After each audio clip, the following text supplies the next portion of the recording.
Ron Paul the genius. I'm going to read you something right out of this book. This is a speech made to the Congress by Ron Paul. It's the third part of his speech from 1999 about the financial bubble and the coming crisis and what would happen. Ron Paul says, "A third item, the financial bubble. A huge financial bubble engulfs the world's financial markets. This bubble has been developing for a long time, but has gotten much larger in the last couple of years. Understanding this issue is critical to the economic security of all Americans that we all strive to protect. Credit expansion is the root cause of all financial bubbles. Fiat monetary systems inevitably cause unsustainable economic expansion that results in recession and/or depression." I'm going to skip down here. "The U.S.'s ability to inflate has been dramatically enhanced by other countries' willingness to absorb our inflated currency, our dollar being the reserve currency of the world. Foreign central banks now hold in reserve over $600 billion, an amount significantly greater than that even held by our own Federal Reserve System. Our economic and military power gives us additional license to inflate our currency, thus delaying the inevitable correction inherent in a paper money system. This only allows for a larger bubble to develop, further jeopardizing our future economy.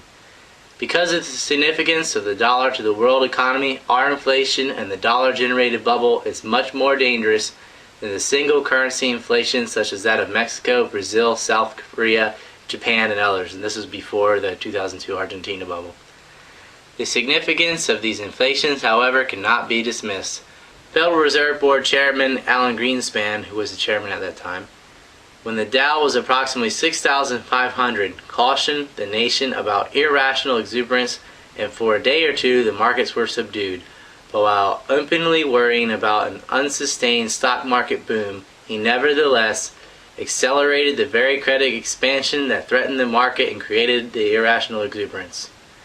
From December 1996, at the time Greenspan made this statement, to December 1999, the money supply soared. Over $1 trillion of new money, as measured by M3, was created by the Federal Reserve.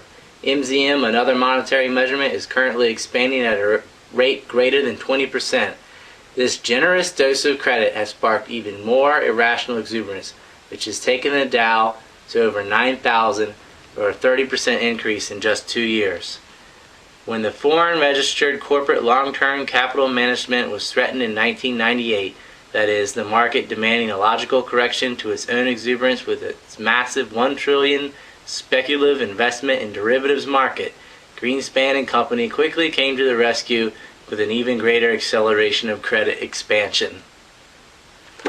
Yeah, I mean, you just gotta read it, this whole thing. Ron Paul is the man. He called it. A lot of us called it.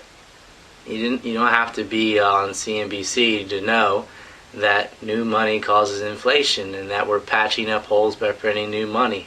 We have a perpetual debt system on one side with the MIC and the war profiteering, and then on the other, because of McCain's bill causing the credit derivative swaps, they were loaning out money. It was predatory lending, and the banks shucked off the mortgages to third parties who couldn't pay after the Fed raised the rate. And I think it was on purpose, because former chairman of Goldman Sachs, Paulson, is now Secretary of the Treasury. Goldman Sachs was who bet against the speculators, first saying yes, they'll be able to pay the mortgages. Everybody bet on that side. Then they pulled a Rothschild, changed their bet, and said they wouldn't. They made out with lots and lots of money. And now they're dictating who's going to die and who's going to get bailed out, further consolidating monopolies. It was crazy. There should have been state regulation. There never should have been able to dodge insurance with these investment vehicles. So we're betting on securities. It shouldn't even happen. It used to be a bank gave you a loan that you paid your mortgage with. You usually put about 20% down, and they had a really strong interest in making sure you paid.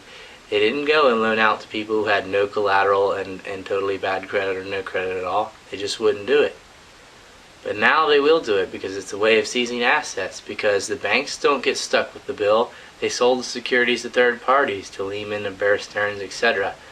And then they collapse. And the other ones they sent it to, or sold it to rather, get bailed out by the government, by the Fed. Not even really by the government, by the Federal Reserve. Just printing new money and propping these companies up. And we have to pay that back. Me and you, all the responsible people, our taxes are paying for it. Or we're just going to pay for it in hyperinflation. And this is what happened to the USSR.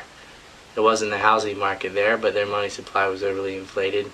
And I went over that in the radio show with Scott Horton when we talked about Russia. I went over the economic collapse there, but the principle is the same.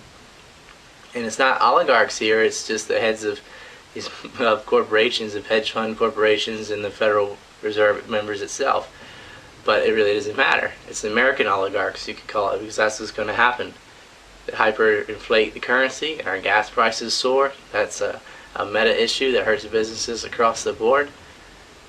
We are looking at a depression, a 1989 style depression like the USSR, and your savings could be wiped out. So buy gold, vote Ron Paul, do it in defiance. McCain and Obama have no monetary policy whatsoever. They're going to continue the war state. Not a damn thing's going to change, and it's your fault because you guys elected them in the primaries, not us.